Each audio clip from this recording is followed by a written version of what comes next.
Indonesia, negeri kita tercinta ini, tengah bergerak maju, menghadapi berbagai tantangan di pihak rasional maupun global. Perekonomian dan pembangunan terus dipicu, namun permasalahan korupsi masih menjadi di negeri ini. Para penyelenggara di ibu kota masih terus tergoda dengan harta. Korupsi masih menjadi rapor merah yang harus diselesaikan segera. Tak hanya di ibu kota, tindak pidana korupsi juga tersebar luas di pelosok-pelosok negeri. Kita masih sering mendengar tertangkapnya kepala daerah yang terjerat korupsi. Tentu ini menjadi pekerjaan rumah bagi pemberantas korupsi di Indonesia. Sebelum kita membahas contoh kasus yang ada di Indonesia, alangkah baiknya kita memahami apa itu korupsi dan penyebabnya.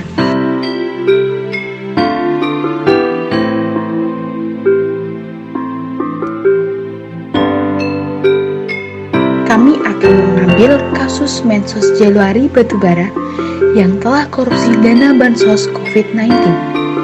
Januari Batubara menyerahkan diri ke KPK pada Minggu 6 Desember dini hari. Setelah ditetapkan sebagai tersangka kasus dugaan korupsi bantuan sosial dalam konferensi pers, Ketua KPK menduga Januari mengkorupsi 11 miliar rupiah dari korupsi bantuan sosial yang ditujukan untuk keluarga miskin yang berdampak akibat wabah virus corona. Menteri Koordinator Bidang Politik, Hukum, dan Keamanan menyatakan pejabat pusat dan daerah yang melakukan tindak korupsi berkait dengan anggaran bencana komitmen tim terancam hukuman. Peran mahasiswa dalam pencegahan korupsi. Kita sebagai mahasiswa tentunya mempunyai peranan yang sangat penting terhadap upaya pemberantasan korupsi sebagai generasi penerus bangsa.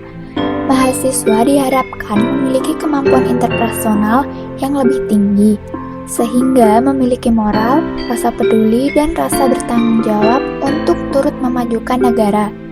Keterlibatan mahasiswa dalam gerakan anti korupsi pada dasarnya dibedakan menjadi 4 wilayah, yaitu lingkungan kampus, di masyarakat sekitar, lingkungan keluarga, dan tingkat lokal maupun internasional. Kemudian lingkungan keluarga. Lingkungan keluarga dipercaya dapat menjadi tolak ukur yang pertama dan utama bagi mahasiswa untuk menguji apakah proses internalisasi anti korupsi di dalam diri mereka sudah terjadi. Hal ini bermula dari budaya ketidakjujuran, kemalasan, serta hal-hal yang dianggap kecil dan sepele. Namun notabene sebenarnya budaya dimulai dari sini.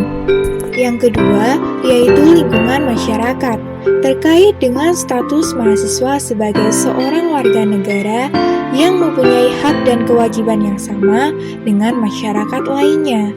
Mahasiswa merupakan faktor penekan bagi penegakan hukum, bagi pelaku korupsi, serta pengawal bagi terciptanya kebijakan publik yang berpihak kepada kepentingan masyarakat banyak. Keterlibatan mahasiswa dalam gerakan anti korupsi di lingkungan kampus dapat dibagi ke dalam 2 wilayah, yaitu untuk individu mahasiswanya sendiri dan untuk komunitas mahasiswa. Untuk konteks individu, seorang mahasiswa diharapkan dapat mencegah agar dirinya sendiri tidak berperilaku koruptif dan korupsi. Sedangkan untuk konteks komunitas, seorang mahasiswa diharapkan dapat mencegah agar rekan-rekannya sesama mahasiswa dan organisasi kemahasiswaan di kampus tidak berperilaku koruptif dan tidak korupsi. Dan pada tingkat lokal maupun nasional, dalam konteks nasional, keterlibatan seorang mahasiswa dalam gerakan anti korupsi bertujuan agar dapat mencegah terjadinya perilaku koruptif dan tindak korupsi yang masif dan sistematis di masyarakat. Mahasiswa dengan kompetensi yang dimilikinya dapat menjadi pemimpin atau leader dalam gerakan massa anti korupsi, baik yang bersifat lokal maupun nasional.